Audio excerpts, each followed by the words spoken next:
Hey guys, welcome to the show. We do not have an in. Oh, see, now we skipped up. Internet's acting up, computer's acting up. I don't have an intro for you today, so I'm going to start early with my spiel so we can get moving. Anyway, my guest today is W.T. Watson. We're going to be talking about the Canadian Bigfoot or Sasquatch and other cryptids. But anyway, my name is Charlotte. I'm going to be your host for the next hour. I'm also the owner of the California Haunts Paranormal Investigation Team based out of Sacramento. We are 45 strong up and down the state, which means my allergies are bad. No, which means that we can help you. The only issue is it may take us a while. Hang on, let me get this straight where I want it. Because California is a huge state, so it may take us a while to help you, but we will be there to help you. In fact, we have psychics on staff who can call you ahead of time, and maybe settle things down until we get out there. And what I'm talking about with being late to get out there, I'm talking 2 or 3 days before we can get out there. Okay. Anyway, if you're watching from Facebook today, which I hope you are, please be sure to hit the follow button if you haven't done so already. If you're watching from YouTube today and you like what you see, please be sure to hit that subscribe button. Also, be sure to hit those thumbs up, the hearts, and the happy faces and all that on both Facebook and YouTube, because what that does is it puts us up higher in the algorithm, and that means more people get to see the show. Okay, so please be sure to do that. I have a couple of announcements to make. I am teaching a psychic development class on Saturday, August 5th, and that's going to be at 6 p.m. Pacific. And it's a basic development class. It's going to teach how to open and close that psychic door, some meditation techniques to do that. You can visit your spiritual library. You can visit your spiritual animal. You can talk to your spirit guides and all that stuff. I'll teach you all how to do that. And then we're going to take a look at different types of psychics and how they operate, and you just might fall under a different category. So we're going to be doing that. That'll be Saturday, August 5th at I think 6 o'clock. Check us out over at the California Haunts Meetup page and sign up over there. Also, starting August 1st, I'm going to be doing daily meditations. So I'm kind of putting a club together for that, and that's also available on the Meetup. There's 10 spots open for that. So if you feel like you would like to meditate, because it helps with your sound, your mind and your health and everything, and maybe you're stressed out, it does help with that. So if you want to sign up for that, again, go to the California Haunts Paranormal Investigation Team Meetup. All right. That being said, we are broadcasting tonight on Facebook, YouTube, Twitter, Twitch, and for those over at TikTok, come on over, and that's youtube.com/@California Haunts Radio. So I've had a huge fascination with Sasquatch, and anybody that knows me, how I've grown up and everything, this is what I've done. I've read everything I can get my hands on ever since I was like 7 or 8 years old. And so I have this huge thing about it. My guest tonight, W.T. Watson, lives in Canada, and he's been studying not only Sasquatch, but some of the cryptids in Canada as well. So he'll be on a minute or so here to talk about that. So it's been a weird day, and Sunday, the book I read on Sunday, there was a warning in the foreword about maybe putting some extra protection stuff. I kind of did that. I didn't do it fully. And I can honestly say, I don't know if it's coincidence, but this week has been hell with the computer. Everything that can go wrong has. Just like today, I kept getting messages that the mic was disconnecting from my web browser, which it isn't, because I can see the mic's working perfectly. Or things like that, or the camera disconnects. I was working on the graphics for today's show. Didn't get to those today at all. Didn't get them done in time. That's why there's no intro, because I kept having trouble with the computer. But like I said, it's been like this all week. So I suspect that it could be due to that book. So I'm going to have to do some cleansing and stuff around here. Okay, anyway, without further ado, I'm going to bring my guest in, and he can tell you about himself, and we'll get the show on the road. Here we go. Hello. Hello, how are you? Great. How are you? I wasn't sure that you could see me because it sounded like you were having some technical difficulties there. I was, and this is driving me crazy. I don't know what you believe, ghost-wise or what, but the book, I always do a paranormal book reading on Sunday, and the lady that wrote the book put a forward in there saying, well, a lot of people have had to cleanse their houses after reading this book, and that you should put protection up. So I thought I put enough protection up, and like I said, ever since then, my computer has been a whack job. So, I don't know. So we clear and cleanse this show of all disharmonic and gross energies at this time. Absolutely. So Absolutely. And just a quick warning is I think there's a big news thing going on because my internet's been wonky. Everybody in my neighborhood has Xfinity. So they all get on at once. oh boy. Okay. Well, and I will warn you that we're having thunderstorms here in Kitchener right now. So if I go off suddenly, I may have lost power. We had Absolutely. we had a a bit of a power outage earlier, and hopefully everything's passed and we'll be all good now. So Sounds good. Tell me about you, sir. okay, so I'm one of those people who's been a weirdo since he was a kid, and I'm 62 now. So my interest in the paranormal, basically in Fortiana, started when I was probably 7 or 8 years old, when my father actually told me about his UFO sighting. When he was a younger man serving in the Air Force in San Bernardino, California, Hmm. or in that area, he actually was driving home one night with a friend in the car and had a full on encounter with a cigar shaped craft that floated down over the road where he was, purple portals along the sides and the whole Hmm. schmear. He told this story over and over again throughout my lifetime, and I never heard it change. So I have to believe it's one of the things that actually did happen to him.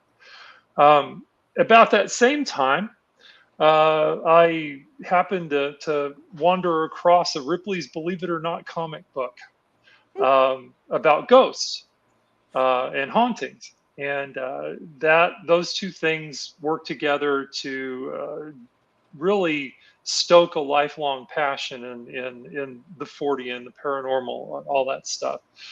Um, I got into Sasquatch a little bit later. I was probably sixth grade or so. Hmm. Um, and being one of those kids who had the advanced reading level, I went to my local library and pulled a copy of Ivan Sanderson's Abominable Snowman and read all 600 or 700 pages of that. And I've tried to keep up on what's going on in Sasquatch lore, throughout the years because I find it fascinating, along with a lot of the other cryptozoological stuff. Hmm. I'm a big fan of Linda Godfrey's Dogman stuff. Rest her, Hmm. may she rest in peace. So I'm a generalist. A lot of people in these fields like to specialize in something. Right. It's all about Sasquatch, or it's all about Dogman, or it's all about ghosts, or it's all Hmm. about UFOs, or they got their little silos. Hmm. I love it all, and I find it all fascinating. And you're talking about ghosts. I've had my experiences in spiritualist churches, going to drumming circles and things. So it's I'm just an overall weirdo. So I enjoy all this stuff. I think my big intro with Sasquatch was we visited Mount Rainier one year, Oh wow, yeah. and we went to the far as you could go, as far as in a car. Went to this bookstore, and that's where I saw my first Sasquatch book. Okay. And I've been hooked ever since. And I must have been all of 8 or 9. I was like, I Yeah. was more of an advanced reader, so I was reading all this stuff. So that happened, and then I tell people, my house is very active, actively haunted. So it's been like that forever. So here I am. Um, when you do research, because we don't hear a lot here in California. We don't hear a lot about the Canadian Sasquatch because we've got our own Sasquatch things going on. Right. So tell me a little bit about the research on that and how far back do the stories go? Oh my goodness. Pretty much to the founding of Canada. Hmm. So, and this was one of the things that prompted the book in the first place. Hmm. There is a very strong bias in, the Sasquatch community, I guess, Hmm. um, toward that Pacific Northwest area. Hmm. So British Columbia, Washington, Oregon, Northern California on down.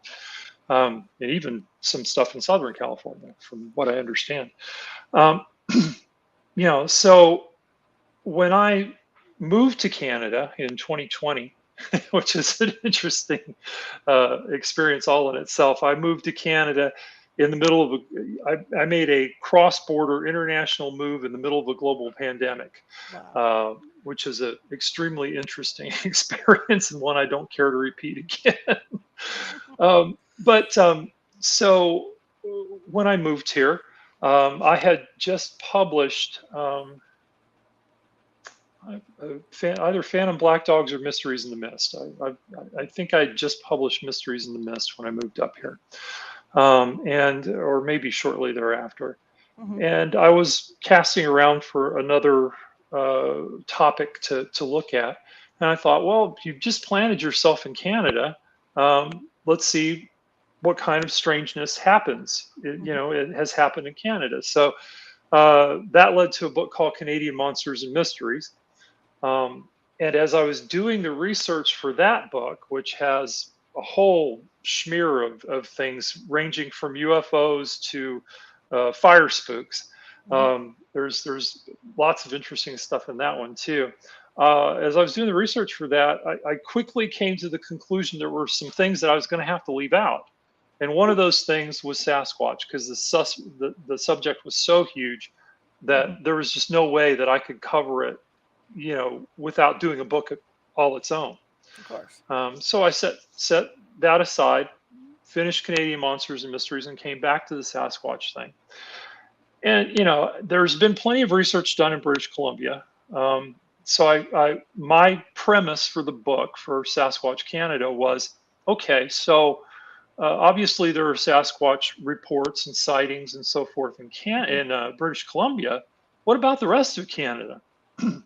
And so I got on the databases and all the different places that you can find information about Sasquatch, including some Canadian authors.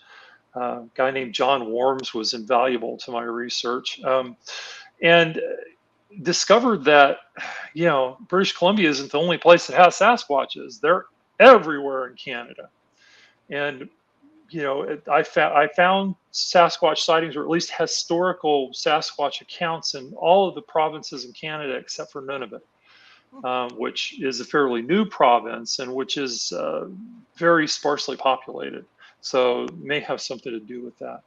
Hmm. Um, so I started digging into this stuff, and there were so many reports from places like the BFRO, Tom Steenberg's book on Sasquatch in Alberta, John Worms's books on cryptids in Manitoba, and Right. lots of other sources. I mean, if you look at the bibliography of the book, there's just tons of places that I found information. Um, I've discovered there's literally hundreds of sightings outside of British Columbia, um, including a number of sightings in the province that I live in, Ontario. Everybody says, "Oh, Ontario, that's where Toronto is, right?" Yeah, but what you don't realize when you start to look at Canadian stuff is that the vast majority of people in this country live within an hour and a half, 2 hours of the U.S. border. And once you get past that area, you have hundreds of thousands of miles of wilderness with very few people in it. Um, the Canadians actually managed to lose a megafauna species for 20 or 30 years back in the early 1900s.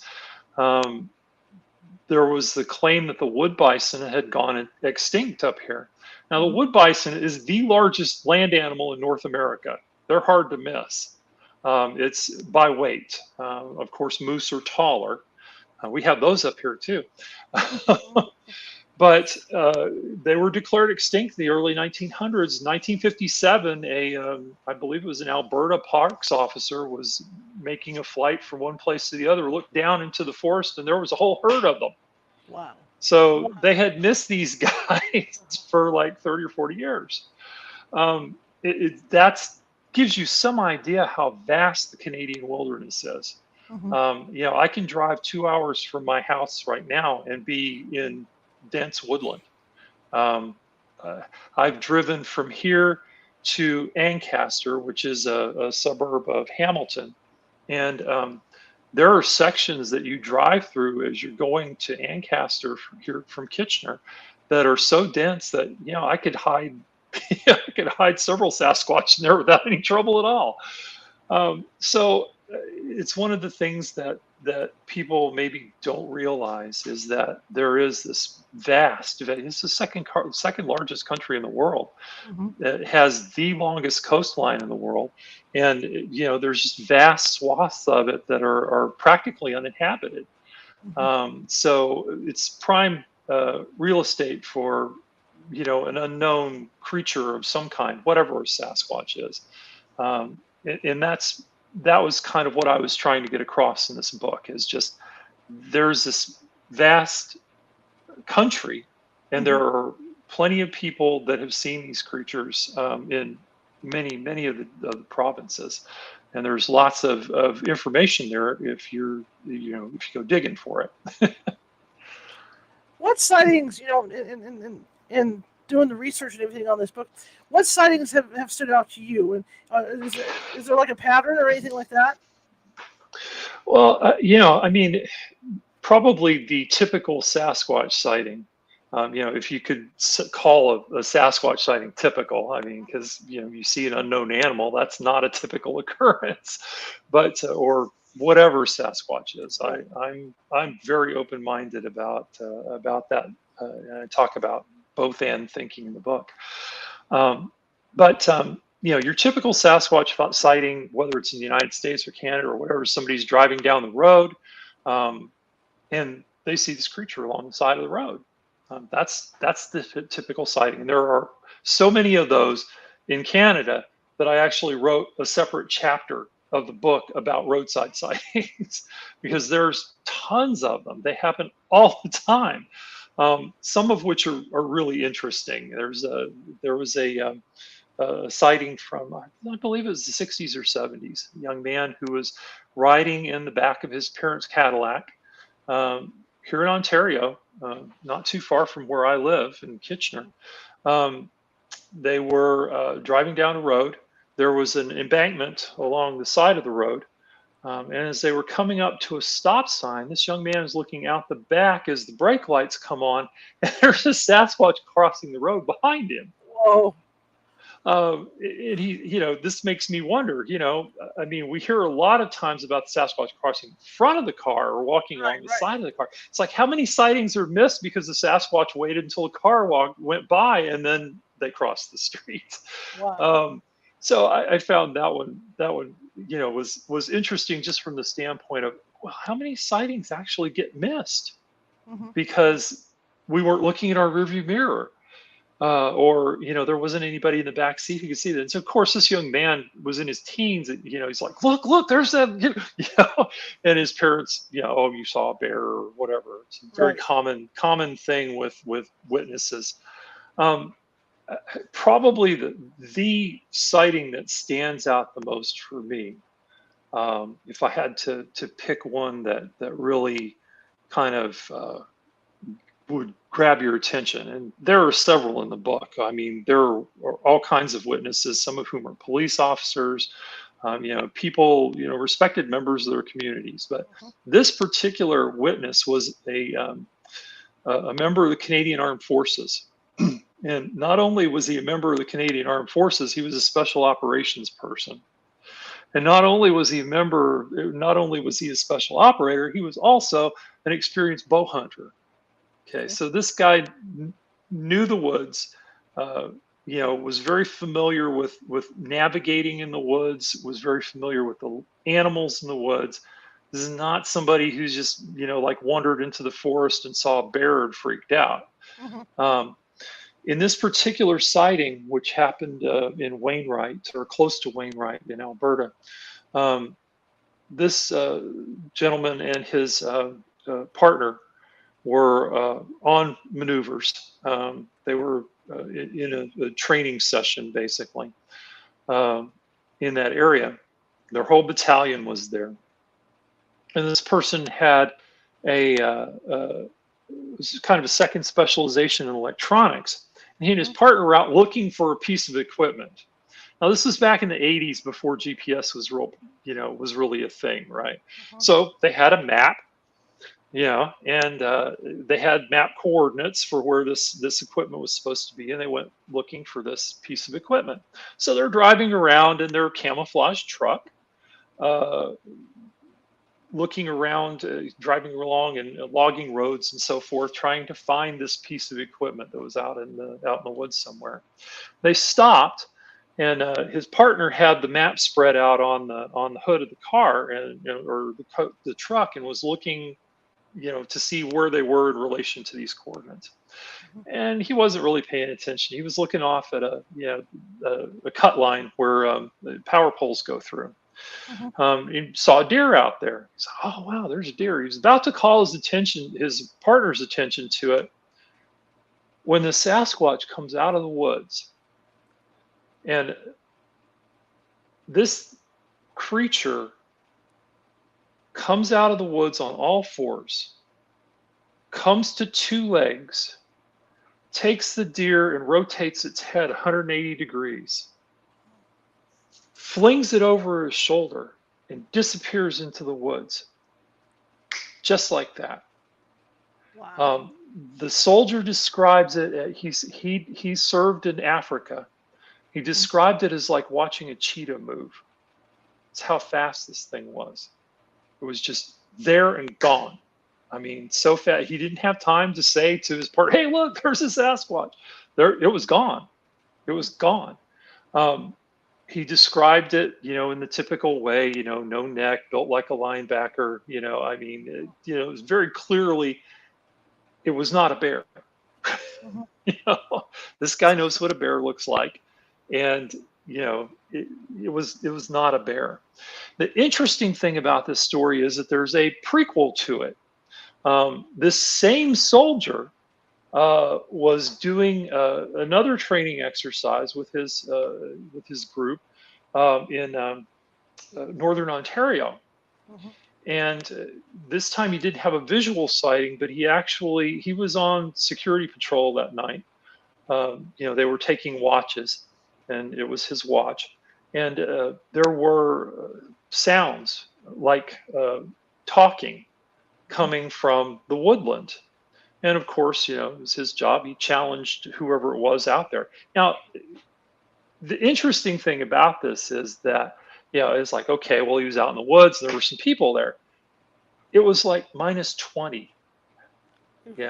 And they were in a very isolated area.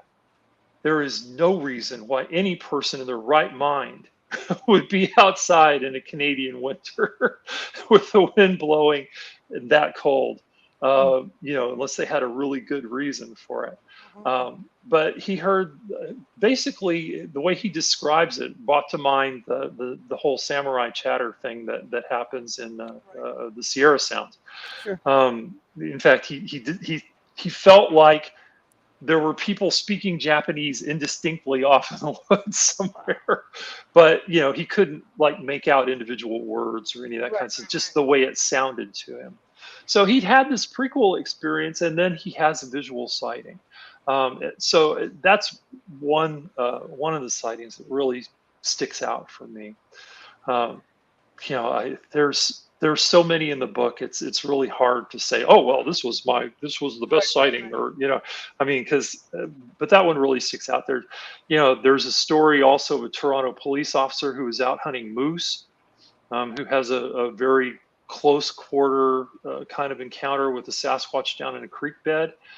Again, this is a guy, obviously his report is anonymous because he's not going to tell his cohorts that he saw a Sasquatch. Right. If you've ever hung out with cops, you know that he would have gotten teased unmercifully for something like that. So in Canadian Monsters and Mysteries, there's a story about a cop who saw a kangaroo in one of the, like, Hamilton or one of the suburbs of Toronto, and again, anonymous report, not something he's going to report to anybody.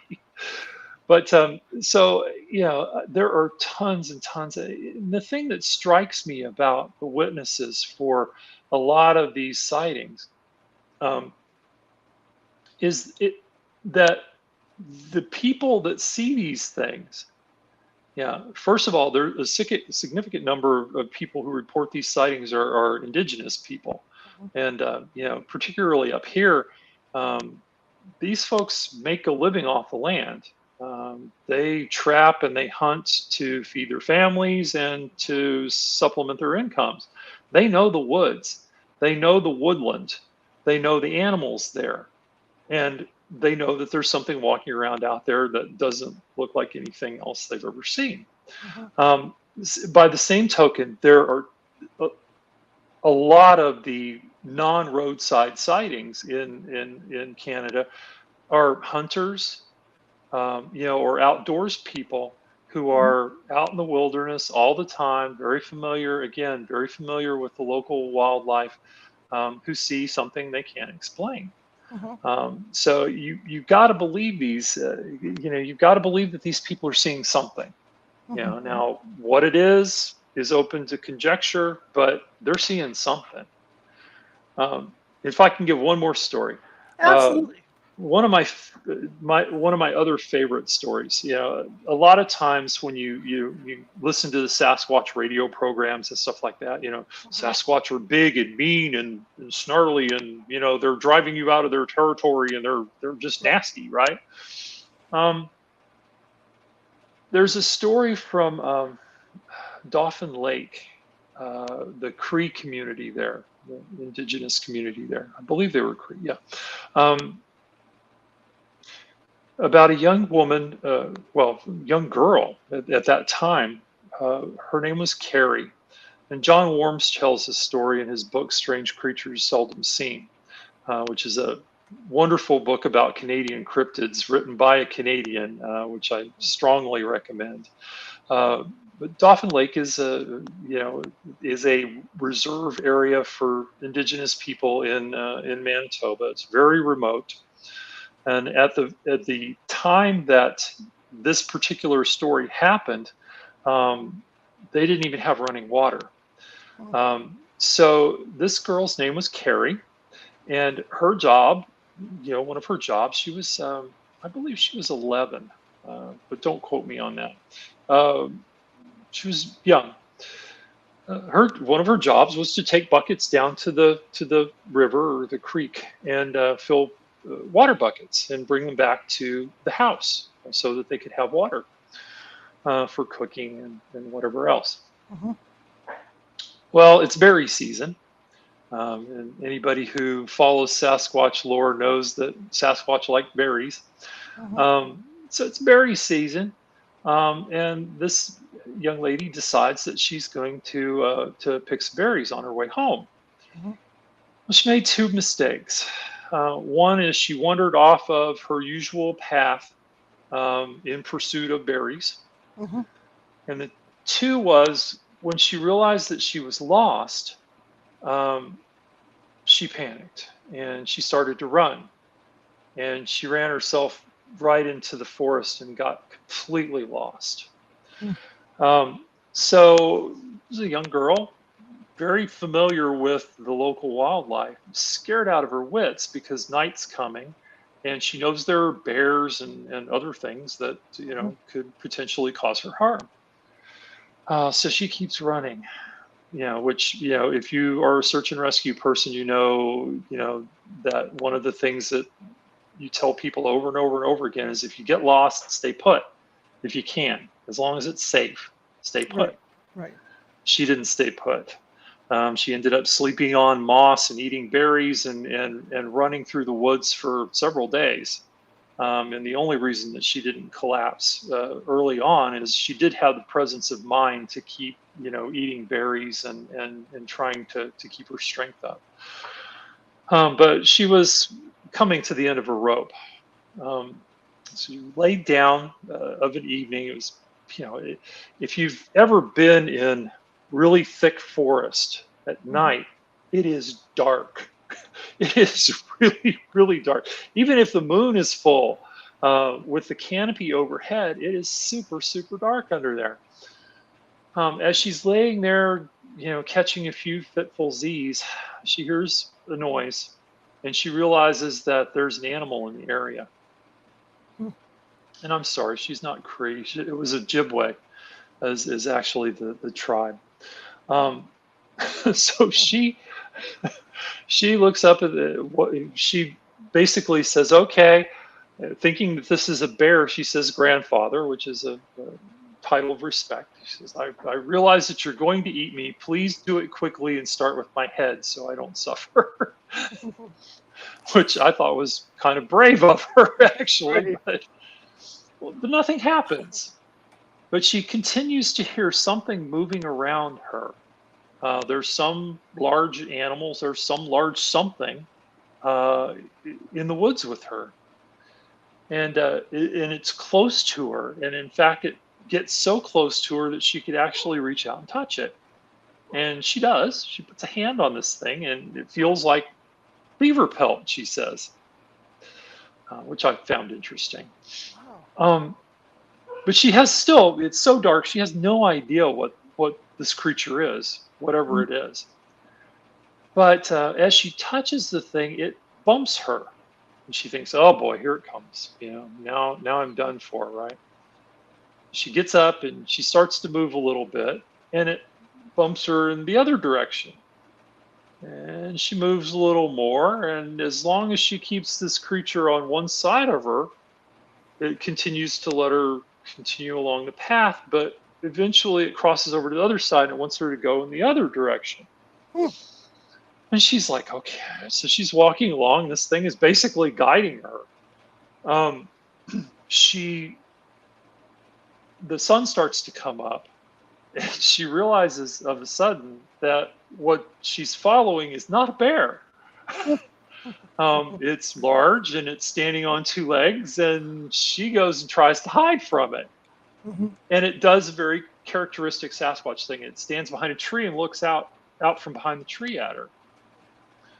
Well, eventually she plucks up her courage and she starts moving off in the direction of the Sasquatch had indicated to her, and it continues to do what it was doing, and it's kind of herding her along until she walks out into a clearing and realizes that she's standing in an area that the tribe had cleared for an airstrip. Huh. Um, the only way you can get supplies in and out in a place like that is by air.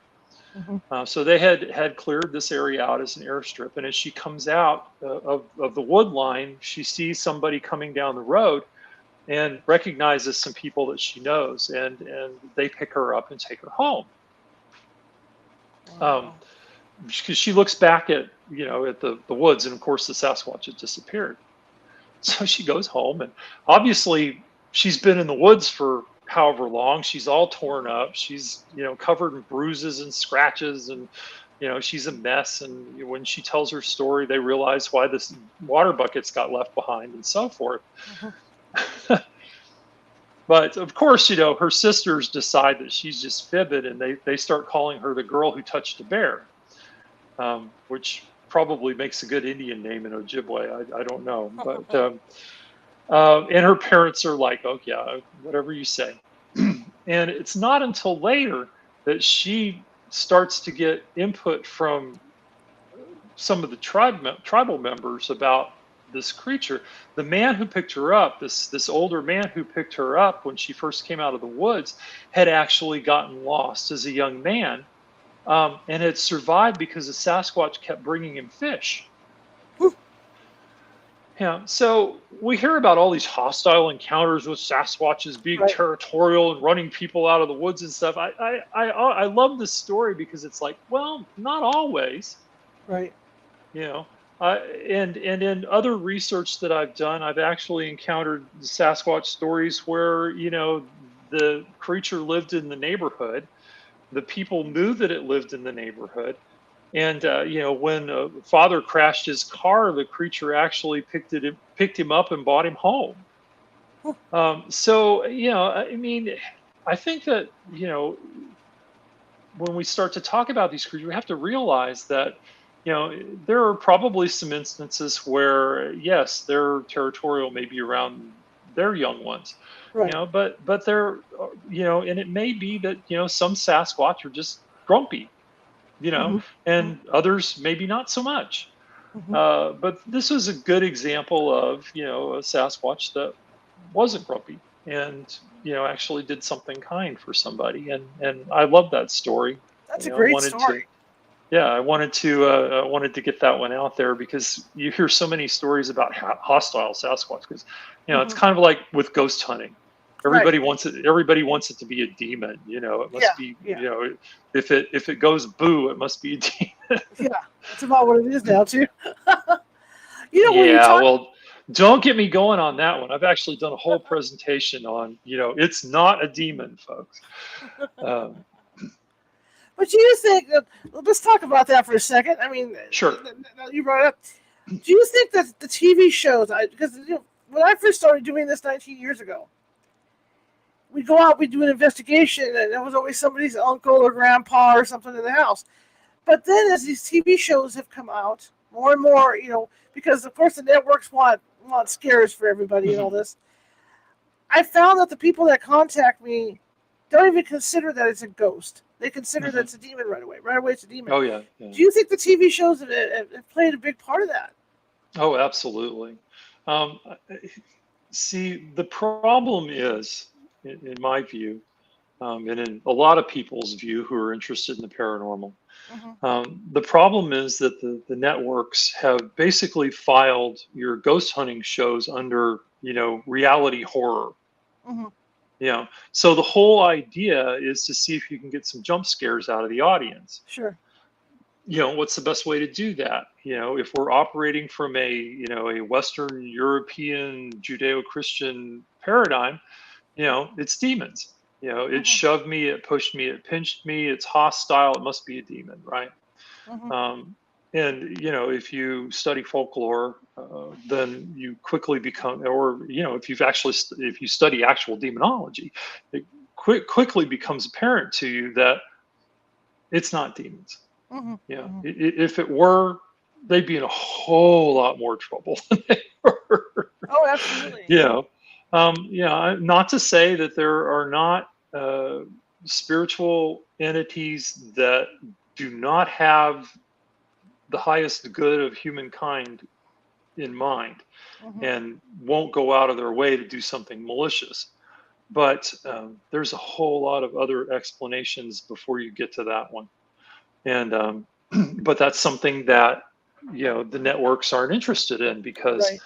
they won't they don't get the they don't get the same uh, scare factor Mm-hmm. from it being your Uncle George, or Right. from a spontaneous outbreak of psychokinetic energy.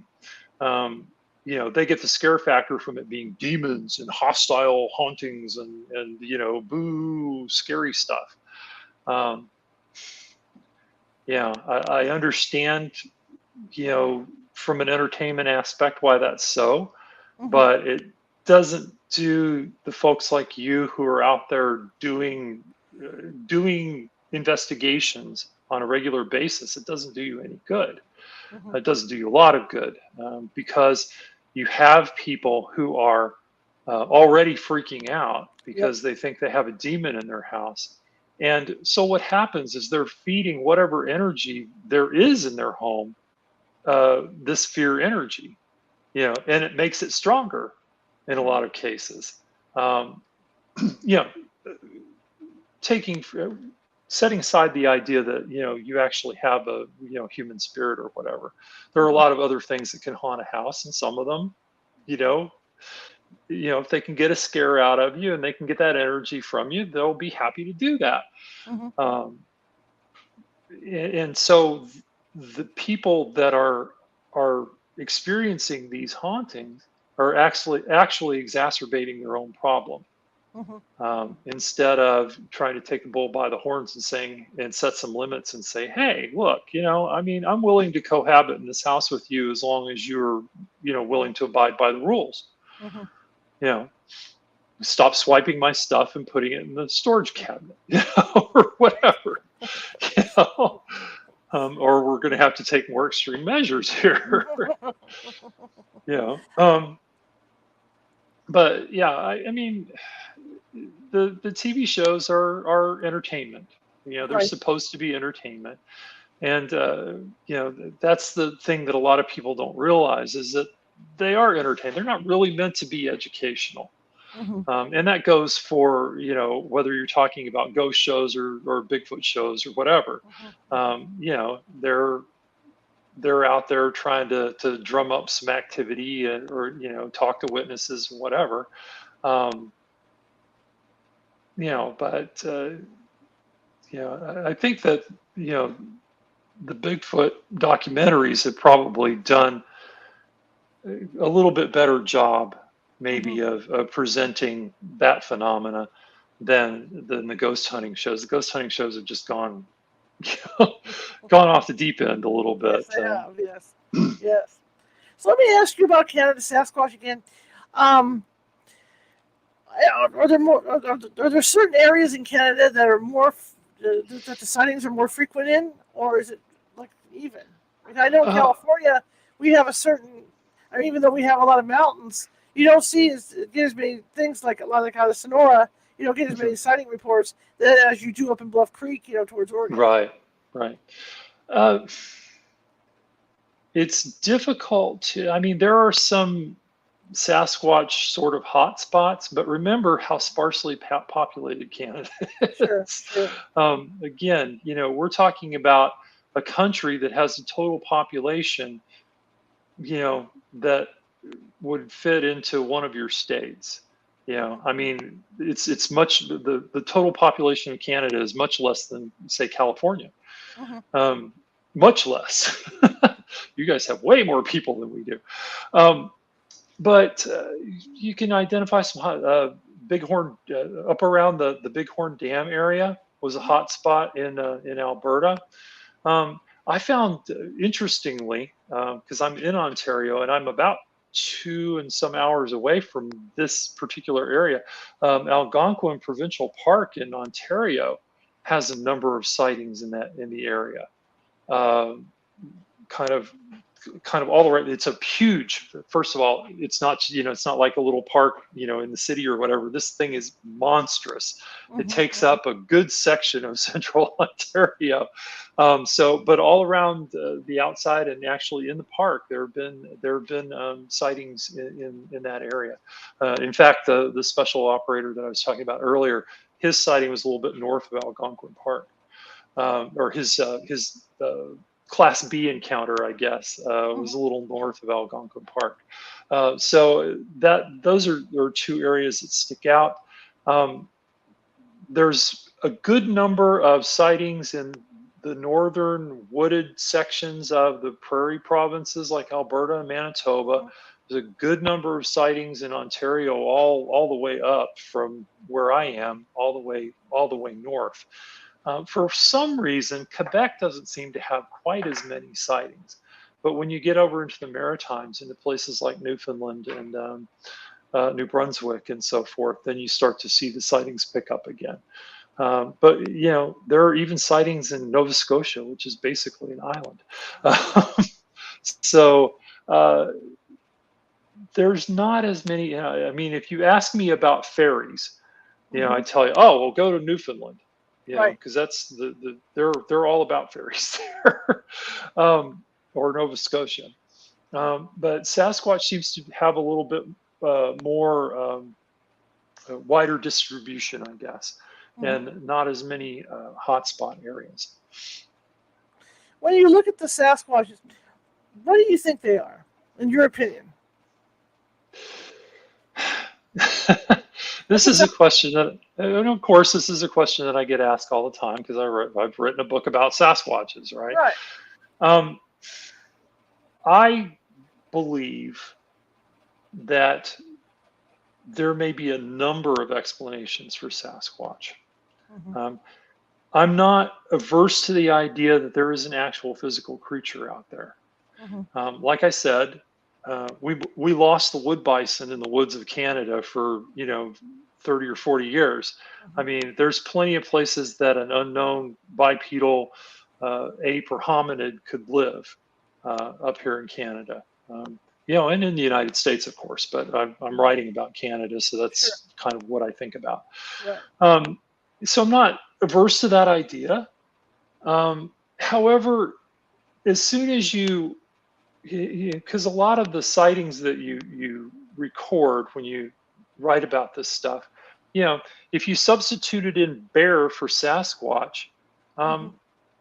um, pretty much the same thing, right? Right. Because it very much comes across as being an animal that lives in the woods. Mhm. Mhm. Um, it's a very big animal. It's a very scary animal if you get too close to it. But it comes across for a lot of people as a wildlife encounter Mhm. until something weird happens. There's a section in the book called Stranger Stuff. Um, and there's some interesting phenomena that happen to some people. Uh, for instance, there's a sighting from Yellowknife where an indigenous fellow was driving along this is in Northwest Territories. Mhm. Um, indigenous fellow was driving along the road and saw Sasquatch walking along the side of the road, very typical roadside sighting, Mhm. except that as he watched this creature, he had eyes on it the entire time. As he watched this creature, it faded, became Oh boy. translucent, and then completely disappeared. Now, physical animals don't do that. No, they you don't. know?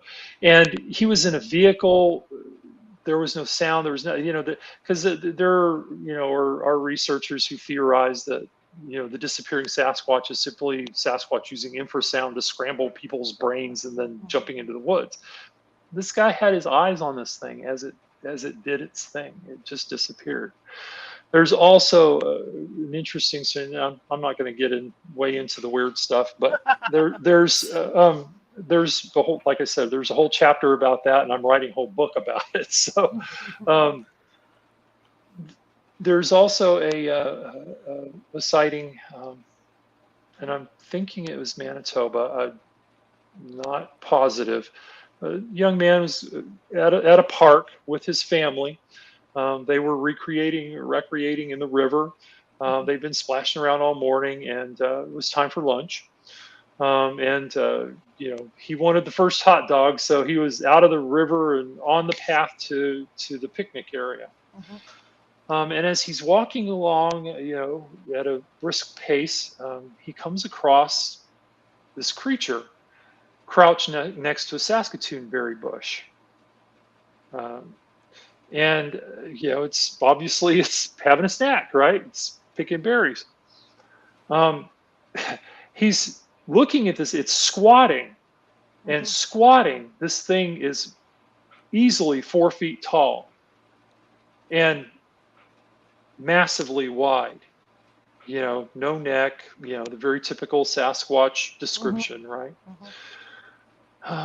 He's thinking to himself, "What am I seeing?"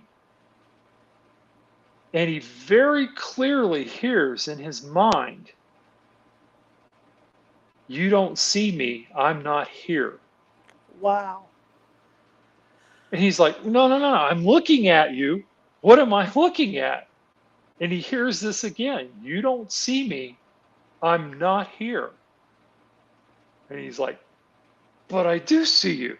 And this thing stands up, and of course, it's like 8 feet tall. Mhm. And he's like, "Oh my God, I'm going to die." Um, but it makes this odd sound, kind of a woofling, growling sound, and he beats feet. He's gone, and the creature takes off toward a creek.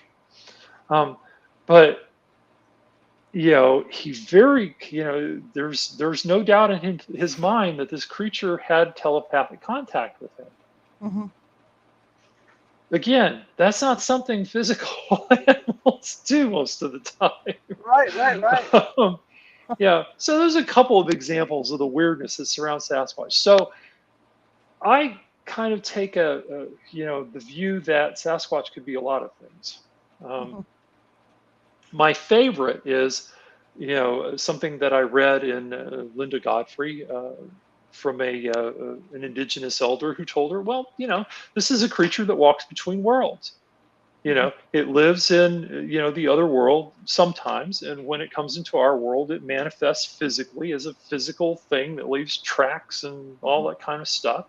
And then when it's done, it goes back, which would explain a lot of those trackways where the trackway ends in the middle of a cornfield and nobody can figure out where the Sasquatch went. And they have to resort to things like, oh, well, it stepped backward in its tracks. It's Mhm. like, come on, really? I guess that could happen, but so I tend to think of Sasquatch as kind of a walker between the worlds who actually has a physical presence here. So when you see this thing, it is actually physically there, and it is Mhm. actually physically able to interact with its environment and so forth. But Mhm. it has the ability to return to where it came from. That's one explanation. Another explanation is that some people may uh, be wandering into sections of the woodland that spike their psychic ability. Maybe it's a Possibly, yeah. high EMF area, and they're seeing reflections from the past. We know that there was a giant ape, a Gigantopithecus, that not too long ago was indigenous to Asia, could have come across the land bridge. They may be seeing a reflection from the past. Mhm. There could be Sasquatch that are coming through time slips. You Right. know, Same thing. The Gigantopithecus or whatever that's coming through a time slip. Greg and Dana Newkirk have theorized that Sasquatch is a ghost. Mhm.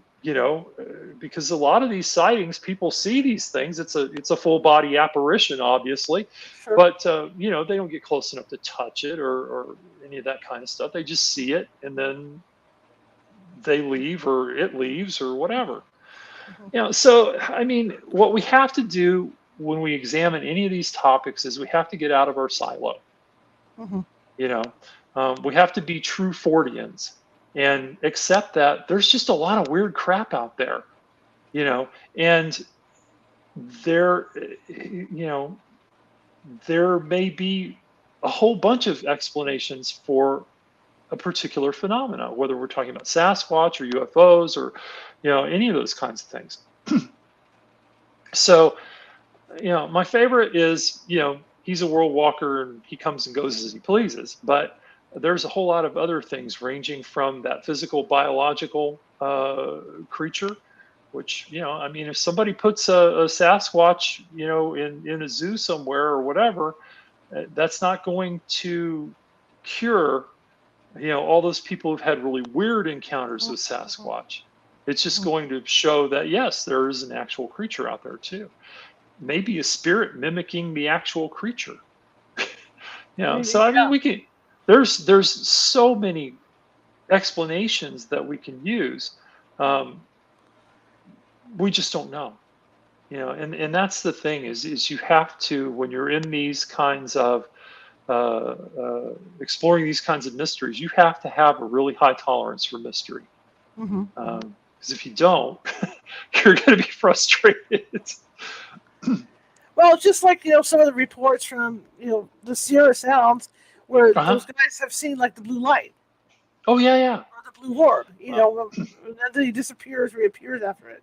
So oh, who knows? I kind of had the thought pattern too that, I want to stretch this out a little bit. That like the extraterrestrials doing tests on us, and I always thought about this that maybe all these Sasquatches that we're seeing were early tests that they did, and possibly. then they sent them back. Because they didn't know what else to do with them. So who knows? or you have Stan Gordon's if you've read any of his work from Pennsylvania, I mean, there have been any number of uh, close encounter sightings where you had UFOs and Sasquatch in the same area. They could be dropping them off. Sure. I don't know. It depends on what you think UFOs are. Oh yeah, yeah. you know um, And so again, there's the people that are like, oh well, no, it must be this. Hmm. You know, I, even if it is that, it can also be this and this and this and this and this and this and this and this. Yeah, and my mind prefers to be open to all these possibilities, instead of trying to prove that it's one particular thing. Right, right. Because I think when you start to get into that whole proving it thing, you start to get into the whole scientific materialist mindset, and it ruins the mystery of life. Hmm. And I really do think that people having these encounters, um, a certain percentage of them are having initiatic experiences. This is opening them to the other world. Hmm. um, and it's blowing their basically it's blowing their paradigm for them, Hmm. so that they can begin to form a new paradigm. And it may Hmm. be Sasquatch, it may be a UFO, it may be a ghost, it may be some other cryptid, it could be a dog man.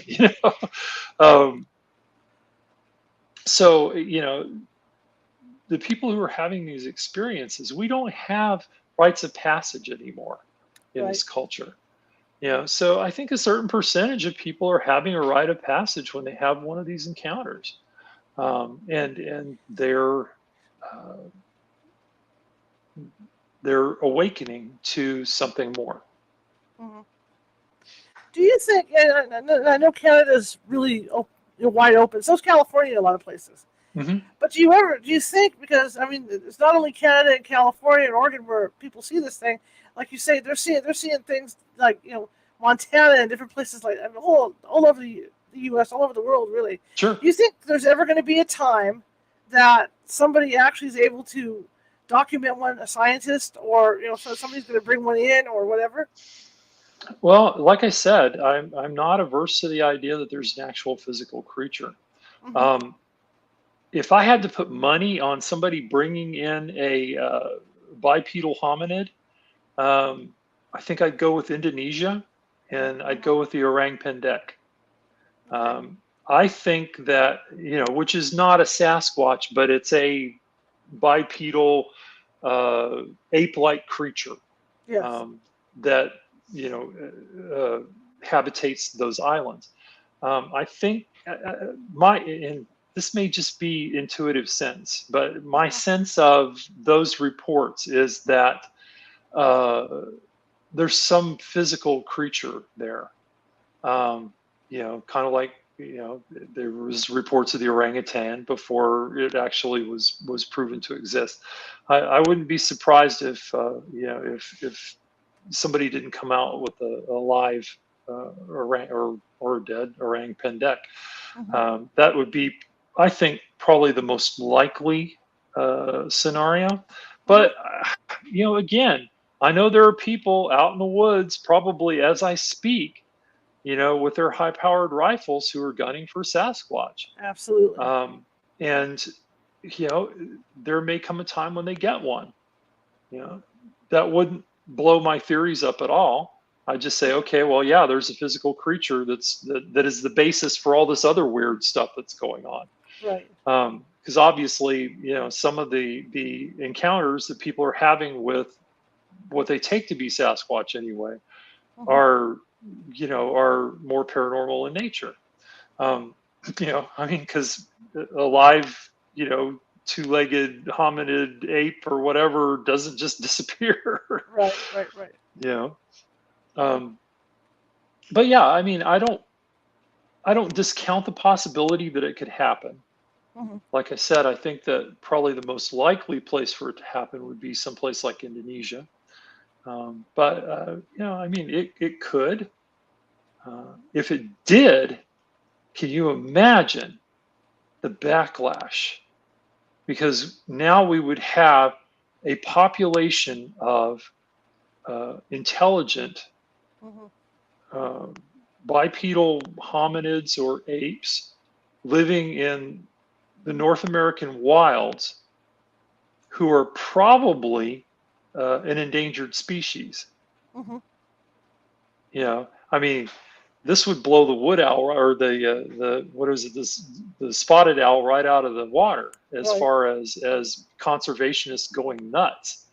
Because then you would have a whole movement of trying to preserve these creatures, right?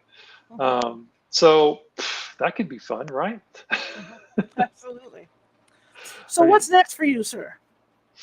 Right now, I am working on a follow-up to Sasquatch Canada.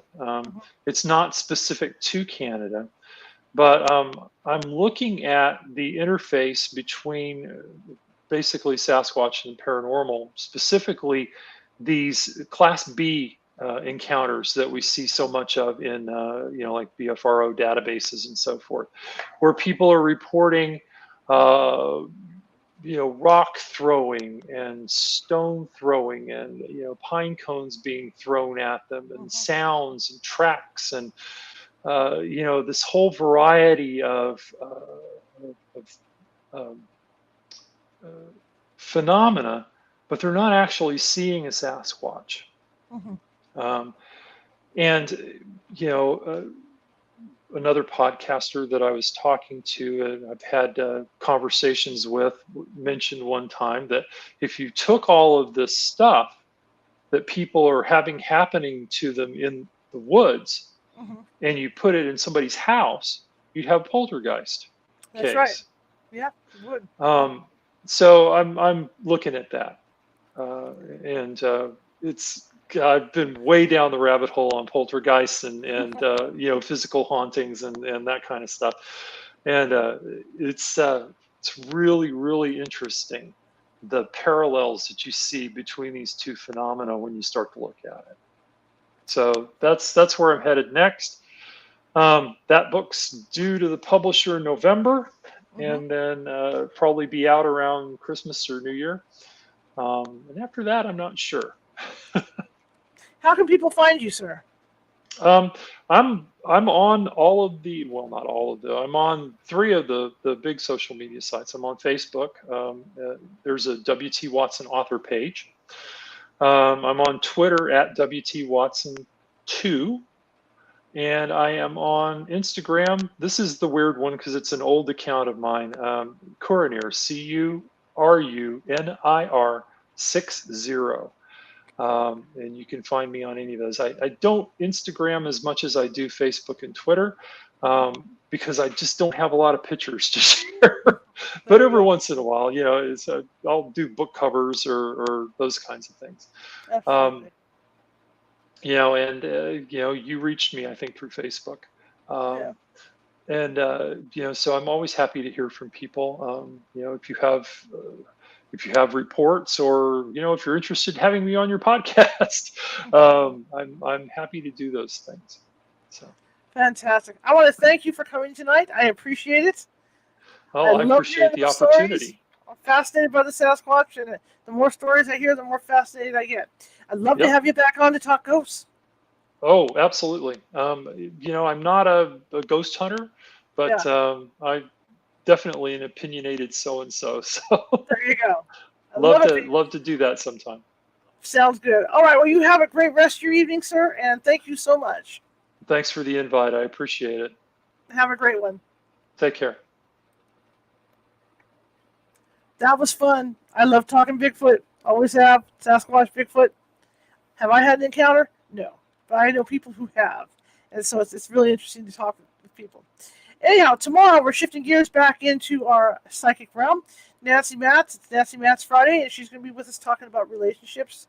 So we're going to be here at our usual time, 6:30 p.m. Pacific. Hopefully the internet settled down and the computers decide to be good. So that's that. So I'm going to thank you all for coming. And again, if you're watching from Facebook today and you like what you heard and you haven't done so already, please feel free to follow. We're always looking for followers. Also, give me some thumbs up, show me some love, some hearts, some smileys. Like I said, it puts us higher in the algorithm, so Facebook puts us out there more. Same thing with YouTube. If you like what you see and you haven't done so already, there's 630 odd videos over there that we've done in the last 3 years. And so there's a little something for everybody. And I'm sure if you look through them, you'll find topics that you like. And if you haven't done so already, please subscribe. because it doesn't cost anything to subscribe over there, and you'll be notified when we're ready to run these videos. In fact, the stuff that didn't get run on YouTube last week because I was in jail, I'm going to be uploading those tomorrow, and so you guys can do some catch up for the YouTube people that haven't seen those yet. So you guys can do some catch up next week or this week or whatever. Okay, if you like the show, share it with 5 people. If you hated the show, share it with 5 of your enemy. We're our equal opportunity here at California Haunts Radio. You know, we're just trying to work to get the word out, and you guys have done great, really great.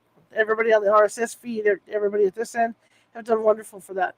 But I want to thank you all, and I will see you tomorrow at 6:30 p.m. Pacific. So here we go. Let me close it out. Again, I don't have information on him because of all the internet stuff, the internet and computer stuff that was going on today. So, all right, here we go. I'll see you tomorrow, 6:30 p.m.